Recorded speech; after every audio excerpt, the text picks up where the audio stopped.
Eles não são o que parecem ser. Projeto Pandemonium. Desclassificando a carta Praga de Demônios e a Guerra Secreta pela Realidade. Introdução.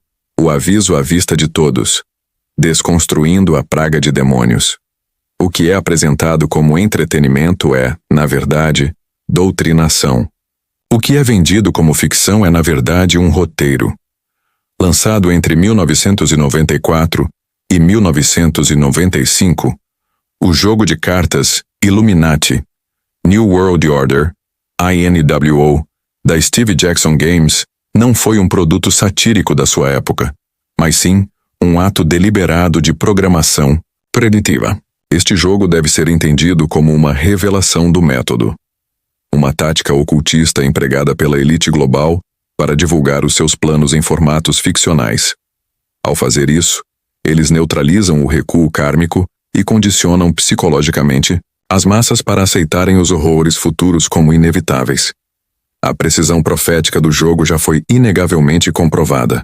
Cartas como Terrorist Nuke e Pentagon previram os ataques de 11 de setembro de 2001 com uma precisão arrepiante, enquanto a carta Epidemic prenunciou a pandemia global que viria a paralisar o mundo. Neste contexto de precisão comprovada, a carta Plague of Demons e Praga de Demônios não pode ser descartada como uma fantasia aleatória. Ela não é uma anomalia, é uma peça-chave de um quebra-cabeça maior e mais aterrorizante.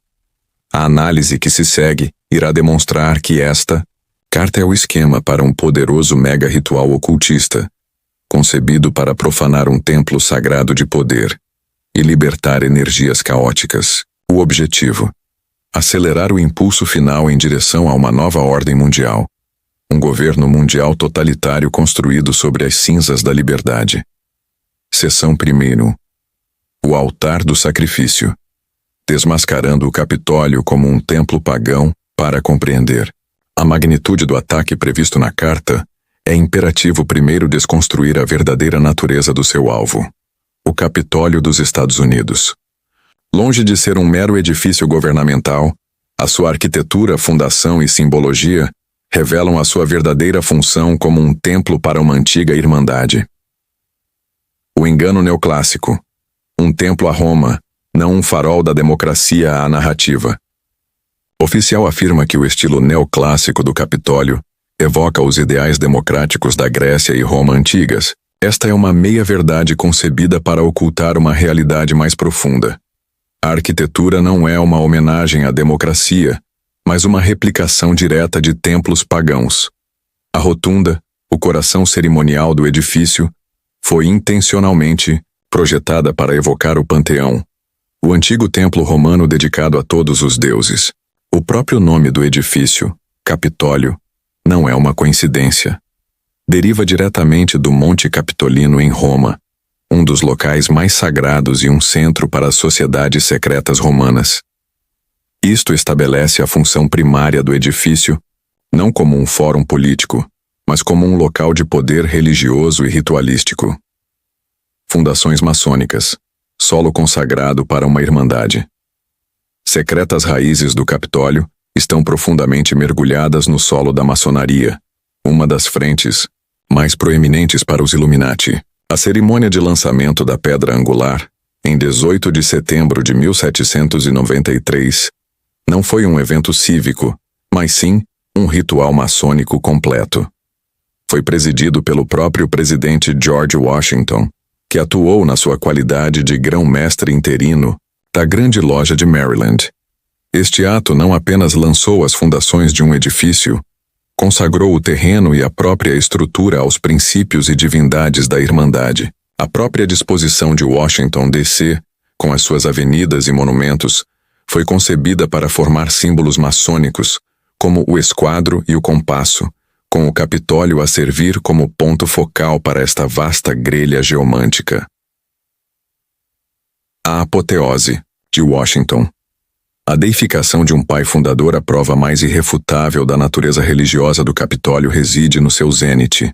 Pintado no olho da cúpula da rotunda, está um enorme afresco intitulado A Apoteose de Washington. A palavra apoteose tem um significado inequívoco: a elevação de um mortal ao estatuto de Deus. A obra de arte, concluída em 1865, retrata George Washington ascendendo aos céus, vestido de púrpura real, flanqueado por deusas romanas como Vitória e Liberdade, e rodeado por outras divindades clássicas. Isto não é uma alegoria política, é uma declaração de fé. Confirma que os arquitetos da nação, ou pelo menos a irmandade secreta que os guiava, viam Washington não apenas como um presidente, mas como uma figura divina, e o Capitólio como o seu templo sagrado. A análise de Dan Brown em O Símbolo Perdido toca corretamente neste ponto, identificando o afresco como uma chave para desvendar os segredos maçônicos do edifício. Segredos subterrâneos, criptas, túneis, e o túmulo vazio. A imagem do Capitólio, como um centro ritualístico, é completada pelas suas características ocultas. Diretamente abaixo da rotunda encontra-se uma cripta, e abaixo dela, um túmulo vazio originalmente destinado a albergar os restos mortais de George Washington. Este layout de cúpula cripta-túmulo espelha notavelmente o da Basílica de São Pedro no Vaticano, outro centro de poder global. A existência de passagens secretas, confirmada por legisladores, e a presença de um bunker nuclear subterrâneo solidificam ainda mais o estatuto do edifício como uma fortaleza-templo para a elite, um local com segredos muito além do conhecimento público. A convergência destes elementos, a arquitetura de um templo romano, a consagração maçônica e a deificação literal do seu patrono, força uma reavaliação fundamental. O Capitólio não é apenas um símbolo do poder americano. É um motor mágico funcional. O seu design, orientação e os rituais realizados no seu interior destinam-se a canalizar e focar energias esotéricas para o benefício da cabala governante. Consequentemente, qualquer ataque a este local, como o retratado na carta Praga de Demônios, não pode ser interpretado como um mero protesto político. Deve ser visto como um ato deliberado de guerra espiritual, um ataque mágico concebido para profanar o altar e perturbar, ou sequestrar, o fluxo de poder que emana dele. Seção Us. A anatomia do assalto, decifrando a simbologia apocalíptica. A carta Praga de Demônios não é apenas uma imagem. É um conjunto de instruções. Cada elemento, desde o título à mecânica do jogo, contribui para um retrato detalhado de uma operação de magia negra em grande escala. Praga de Demônios. A natureza da força. Atacante. O título é explícito e deliberado. O termo demônio, no contexto ocultista, transcende a sua interpretação cristã. Refere-se a forças caóticas e elementares, ou a entidades não físicas, que podem ser invocadas e direcionadas para executar a vontade de um praticante de magia. A aparência grotesca e bestial das criaturas na carta, com asas de morcego, chifres e presas, simboliza uma força que é fundamentalmente desumana. Representa a libertação dos aspectos mais primários e destrutivos da psique humana, ou um ataque literal de uma dimensão adjacente, canalizado para o nosso plano de existência. O céu escarlate, um presságio de sangue e guerra. O fundo da ilustração é um céu vermelho sangue, ardente. Esta não é uma escolha artística arbitrária, mas um símbolo potente com profundas raízes esotéricas e apocalípticas. Nas tradições proféticas, a cor vermelha ou escarlate está inequivocamente ligada à guerra, ao sacrifício de sangue, à perseguição e ao juízo violento. O céu vermelho sinaliza que o evento retratado não é um simples tumulto, mas um ritual de sangue. Um ato de sacrifício violento destinado a catalisar uma mudança monumental no poder. Evoca diretamente o Cavaleiro Vermelho do Apocalipse, a quem foi dado o poder de tirar a paz da terra e fazer com que os homens se matassem uns aos outros. A mecânica do jogo como instruções rituais. O texto da carta, quando decodificado da linguagem de um jogo para a de um grimório, revela um manual de instruções para uma operação mágica, Disaster, A classificação do evento como um desastre alinha-se perfeitamente com a doutrina maçônica de Ordo ab Chao, ordem a partir do caos. A elite fomenta o caos e a destruição social para depois se apresentar como a salvadora, oferecendo a sua ordem, um estado de controle totalitário, como a única solução. This is an instant attack to destroy any place except a huge one. Isto revela a natureza da operação. Um ataque súbito, chocante e cirúrgico. Instant attack, com o objetivo de destruir simbolicamente um centro de poder específico, place. You must spend an action from a magic group. Esta é a prova. Irrefutável. A carta estipula explicitamente que o ataque deve ser iniciado por um grupo mágico. Isto confirma, sem sombra de dúvida, que o evento é de natureza ocultista, não política ou militar. Os perpetradores não são ativistas. São feiticeiros. The power of the attack is 10 plus the power of the group summoning the demons. Esta é a fórmula para o sucesso do ritual. Requer uma energia base, o valor 10, que é amplificada pela força e intenção da cabala, o grupo, que realiza a invocação. A energia emocional crua da multidão serve como o catalisador que alimenta o poder do grupo mágico. If the attack succeeds, the target is devastated. If the die roll succeeds by more than 5, the target is completely destroyed. Isto descreve os resultados desejados do ritual. O objetivo é, no mínimo, uma perturbação severa, devastated, da ordem simbólica, e, no máximo, a sua aniquilação total, completely destroyed, apagando a sua legitimidade na mente do público. May require magic action. Esta nota de rodapé serve como um reforço final, sublinhando que este evento opera fora das regras convencionais e requer uma aplicação direta de forças ocultas. Um designer de jogos que procurasse criar uma sátira política poderia ter usado termos como protesto, motim ou ação política. Em vez disso, o criador, Steve Jackson, escolheu o uso explícito e repetido da palavra mágico. A mecânica, descrita, gastar energia de um tipo específico de grupo para gastar energia de um tipo específico de grupo para invocar forças e amplificar o poder espelha perfeitamente os princípios da magia cerimonial, onde um coven ou grupo de praticantes une a sua vontade coletiva para manifestar um resultado desejado. Portanto, a carta não é meramente simbólica de um ataque mágico. É uma descrição funcional de um. É menos uma profecia e mais uma página de um manual de operações escondida à vista de todos dentro de um jogo. Seção 3ª. Profecia cumprida. O mega ritual de 6 de janeiro.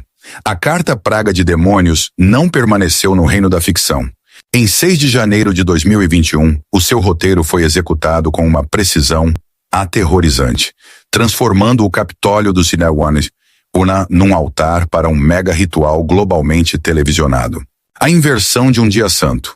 O significado sombrio de 6 de janeiro. A escolha da data não foi um acaso. Foi um ato deliberado de profanação simbólica. O dia 6 de janeiro é conhecido no mundo cristão como a Epifania ou o Dia de Reis, que comemora a visita dos 3 reis magos ao menino Jesus, reconhecendo a sua divindade com presentes de ouro, incenso e mirra. Num ato clássico de inversão satânica, a cabala globalista escolheu este dia sagrado para encenar o seu ritual. Em vez de homens sábios trazendo presentes a uma figura divina, eles libertaram uma multidão de demônios para trazer caos e profanação ao templo da sua própria figura deificada, Washington. Foi um escárnio do divino e uma perversão do tempo sagrado. A data também está associada à gratidão, que foi invertida num dia de raiva e ressentimento. A praga de demônios manifesta-se, uma população possuída. Os eventos de 6 de janeiro de 2021 foram a manifestação física da praga de demônios. A multidão que invadiu o Capitólio, num evento descrito como praticamente inimaginável e que estilhaçou a imagem da democracia americana, era o avatar terreno das forças caóticas invocadas. Estes indivíduos não agiam por livre-arbítrio, eram peões num tabuleiro muito maior. A sua energia emocional crua, a sua raiva, o seu patriotismo, o seu medo, foi colhida, focada e direcionada pelo grupo mágico para alimentar o ritual. A presença proeminente de seguidores do Canon, que acreditam genuinamente estar a lutar contra uma cabala satânica de pedófilos, foi um golpe de mestre de manipulação psicológica. A elite usou a energia dos crentes contra eles mesmos, convencendo-os a atacar um símbolo do próprio sistema que afirmavam defender, cumprindo assim a profecia do inimigo, profanando o altar, as ações rituais da multidão. As ações dos invasores dentro do Capitólio não foram atos aleatórios de vandalismo, mas sim atos rituais de profanação. A invasão de câmaras sagradas, a ocupação da cadeira do presidente da Câmara, a vandalização de gabinetes e os confrontos violentos com os guardas foram a profanação simbólica do templo. O objetivo era quebrar a sua aura de santidade e poder na consciência pública, criando um vácuo que a nova ordem mundial pode preencher. O evento foi um psicodrama maciço, transmitido ao vivo para todo o mundo, para instilar medo, semear a divisão e demonstrar que nenhuma instituição, por mais sagrada que seja, está a salvo do seu alcance. A correspondência entre o plano e a sua execução é demasiado precisa para ser uma coincidência. A tabela abaixo justapõe os elementos da carta com a realidade de 6 de janeiro, revelando a terrível simetria entre o projeto e o evento. Seção 4. Os arquitetos do caos. Steve Jackson, o serviço secreto e a verdade suprimida.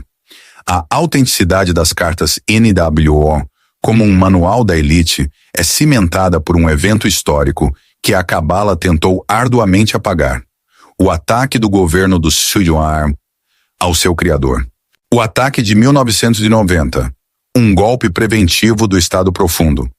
Em 1 de março de 1990, as instalações da Steve Jackson Games, SJG, em Austin, Texas, foram invadidas por agentes armados do Serviço Secreto dos EO.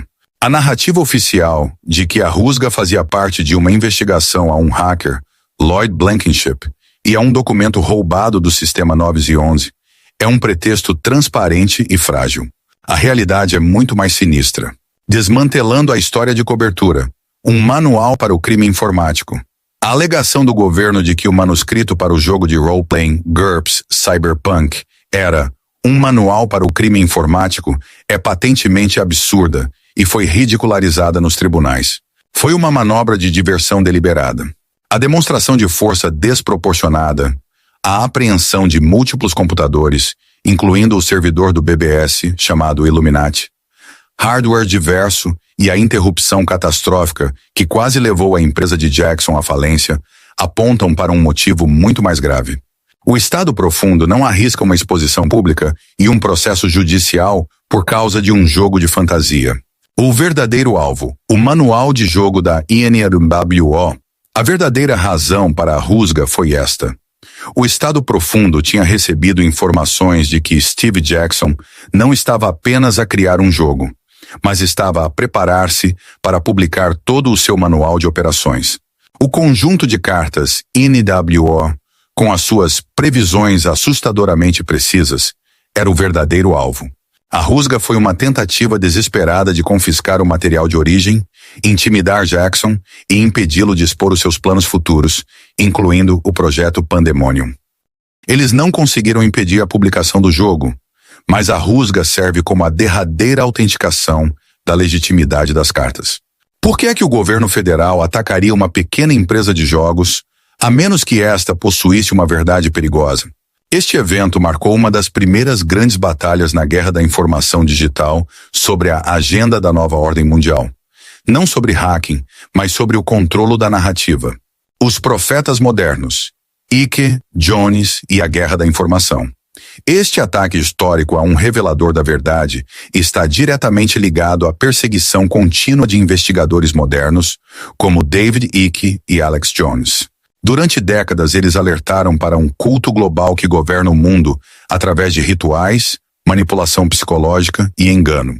As teorias de Icke sobre rituais globais e os avisos de Jones sobre o caos induzido pelos globalistas, a praga de demônios, é uma frase que se encaixa perfeitamente no seu léxico.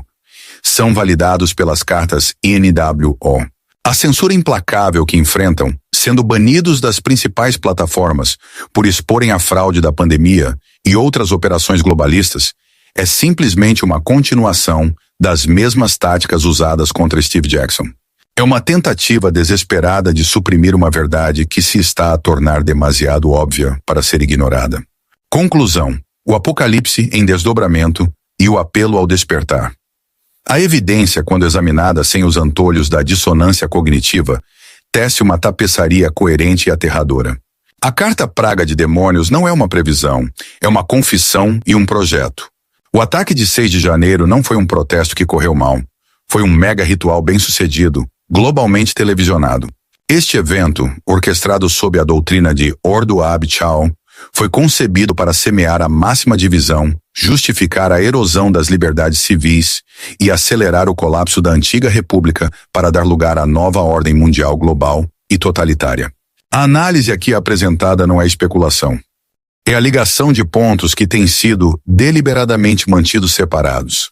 O jogo, o ataque do governo ao seu criador, a arquitetura oculta da capital da nação e o ritual de profanação que se desenrolou em direto na televisão mundial são todas peças do mesmo puzzle. A luta em que estamos não é entre esquerda e direita ou entre nações. É uma guerra espiritual. Os demônios foram libertados, não de um abismo mítico, mas da psique humana, manipulada e armada contra si mesma por uma cabala de feiticeiros que se escondem à vista de todos. Apenas um despertar em massa para a verdadeira natureza desta guerra pode combater a magia negra que está a ser usada para escravizar a humanidade. As cartas foram mostradas. A próxima jogada é nossa. Olá, bora começar mais um Deep Dive. Hoje a gente pega um material assim que rende, né?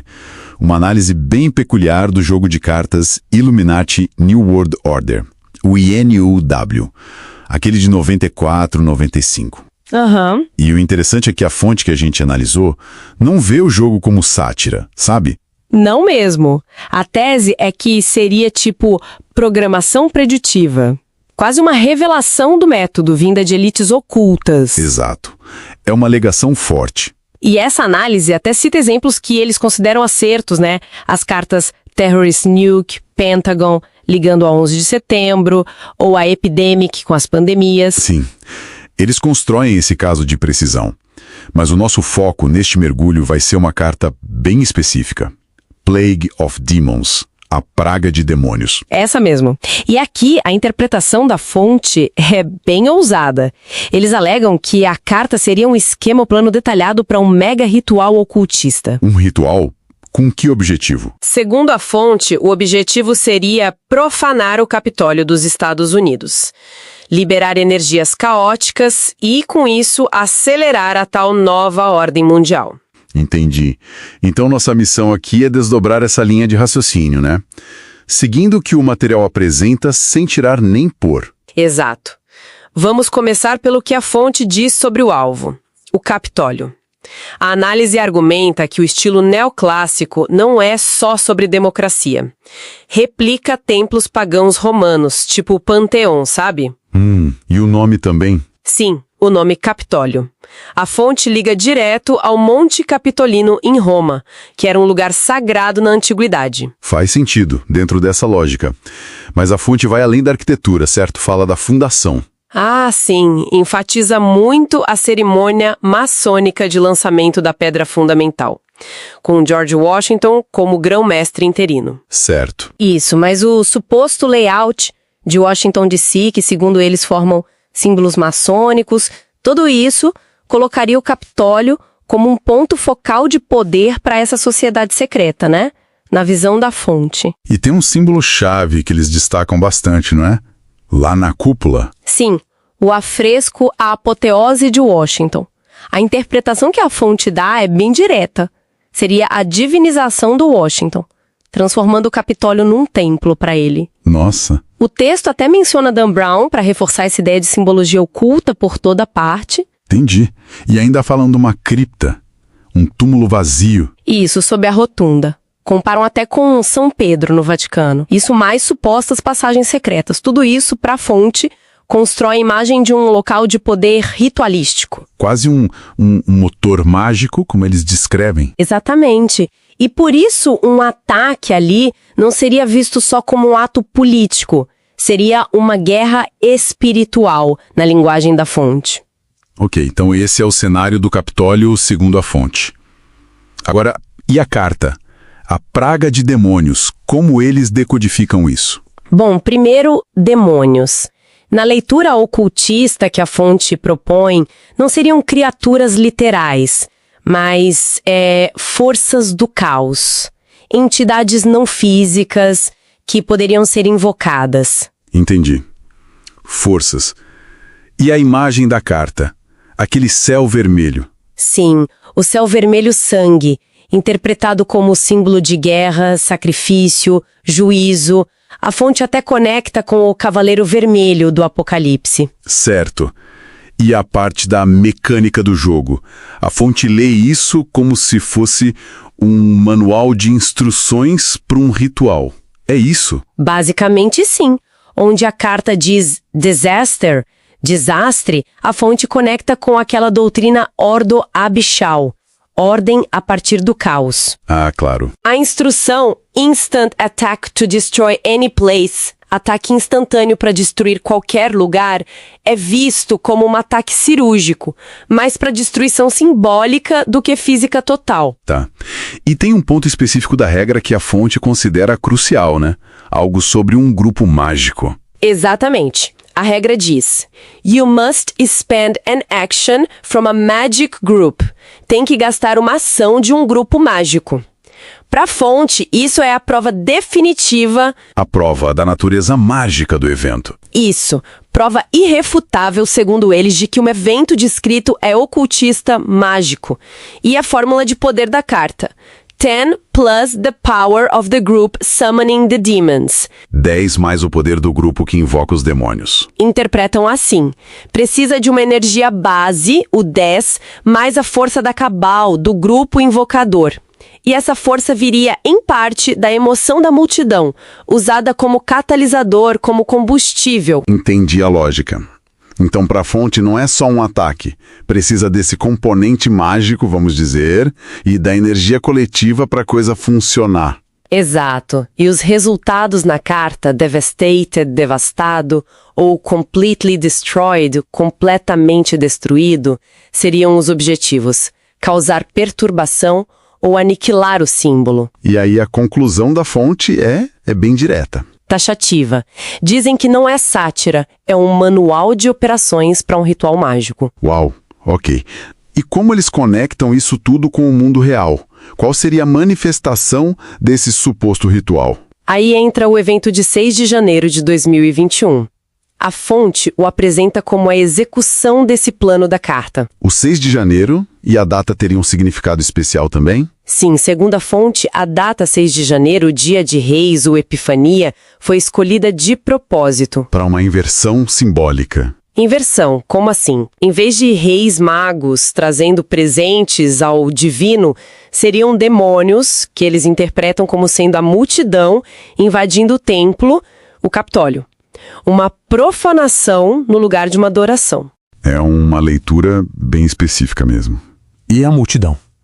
Nesse cenário, seria o quê? Seria o avatar dessas forças caóticas invocadas. A energia emocional da multidão, o medo, a raiva, tudo isso estaria sendo colhido por aquele tal grupo mágico que a carta menciona. Entendi. A energia como combustível para o ritual. Exato. A fonte até cita a presença de seguidores do QAnon como um indício de manipulação psicológica nesse contexto, para gerar essa energia e as ações lá dentro. A invasão das salas, o vandalismo. Sim, tudo isso é interpretado pela fonte como atos rituais de profanação do altar, do espaço sagrado. E o fato de ser transmitido globalmente serviria para quê? Para instilar medo, divisão, potencializar o efeito do ritual. Entendi. O material que a gente viu até traz uma tabela, né? Comparando os elementos. Sim, uma tabela alinhando os pontos da carta-alvo, atacantes, atmosfera, método, resultado, com os eventos que eles descrevem do 6 de janeiro, tentando mostrar uma correspondência direta. Tá claro o argumento deles. E para fechar essa parte, tem uma menção rápida a uma história mais antiga envolvendo a própria empresa que fez o jogo, né? Isso, bem brevemente. A análise menciona a rusga do serviço secreto a Steve Jackson Games, lá em 1990. Aquela história do RPG GURPS Cyberpunk? Pois é, mas a alegação da fonte é que o motivo real não foi o RPG ou o suposto hacking. O alvo seria confiscar o material do NIWO, porque ele seria perigoso por conter esses planos. E essa rusga antiga serviria como validação. Exato. Para a fonte, isso prova que as cartas continham informações reais, sensíveis, perigosas. O texto até faz uma ponte disso com o que eles chamam de perseguição atual a figuras como David Icke, Alex Jones, Que seriam perseguidos por expor operações globalistas, na visão da fonte. Isso. Funciona como um argumento circular. Foram perseguidos, logo que diziam era verdade e perigoso. É a lógica apresentada. Ok, então, para a gente amarrar tudo, resumindo a perspectiva que a gente analisou aqui. A carta Praga de Demônios não seria só um jogo, mas um projeto, um plano, e o 6 de janeiro teria sido a sua execução ritualística. Exatamente. Com o objetivo final, segundo essa visão, de gerar o caos, o Ordo Abcal, para poder impor mais facilmente uma nova ordem mundial. Certo. E para finalizar, qual o pensamento provocativo que essa fonte deixa no ar? A ideia central que eles querem passar é que a luta que estamos vendo não é só política, no sentido comum. Seria uma guerra espiritual. Guerra espiritual. Sim, onde o campo de batalha principal é a mente humana, a psique coletiva. E a fonte termina com um chamado, para um despertar contra essa suposta manipulação em grande escala. Entendi. É uma perspectiva bem intensa e vale sempre reforçar, Tudo isso que a gente discutiu reflete a interpretação específica do material que nós analisamos para este Deep Dive. Exatamente. É a visão da fonte que recebemos. Eles não são o que parecem. Você está preparado para destruir suas próprias ilusões? No O Criador de Pensamentos, mergulhamos fundo em filosofia, estoicismo e conhecimento real, sem romantizar a ignorância. Aqui, a ignorância não é uma bênção, ela não se cria. Este é um canal para quem busca clareza mental, força emocional e pensamentos que atravessam séculos. Se você quer transformar sua forma de pensar, se inscreva agora e faça parte de uma comunidade que não foge da verdade. O Criador de Pensamentos, onde mente fraca não sobrevive e mente forte floresce.